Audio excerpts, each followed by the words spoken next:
Sometimes it is necessary to manipulate elements of the NC-Simul environment without using a variety of functions from the resources. Interactive comments insert actions into the simulation that are normally performed by the operator without having to stop or split the program in NC-Simul. This includes actions such as repositioning or exchanging the part, stock, or fixturing, switching a machine head, or removing any floating chips without stopping the simulation. The following are a list of the most commonly used interactive comments for NC-Simul and how to properly code them. Adding or removing fixturing. It may be the case where a portion of the part has completed machining and the operator has reached an M00 in the program used for removing a piece of the fixturing and possibly attaching another portion. To do this without interrupting the simulation, use the following interactive comments.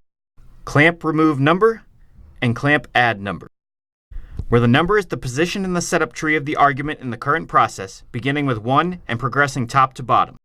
For example, after the first toolpath is run and a hole is drilled for the mounting of a secondary clamp, add the clamp in addition to removing 2 of the other pieces to allow room to finish off the contour.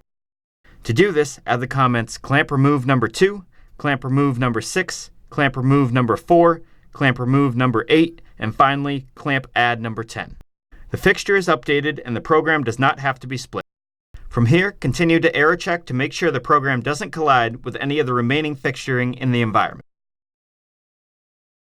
To view the entire documentation, navigate to the Help tab and select the first support option, NC-Simul Solutions Help. Search for Interactive Comments and select the second result. Bear in mind that many of the positional commands that you may have grown accustomed to in V9 no longer exist due to the way that V10 handles setups.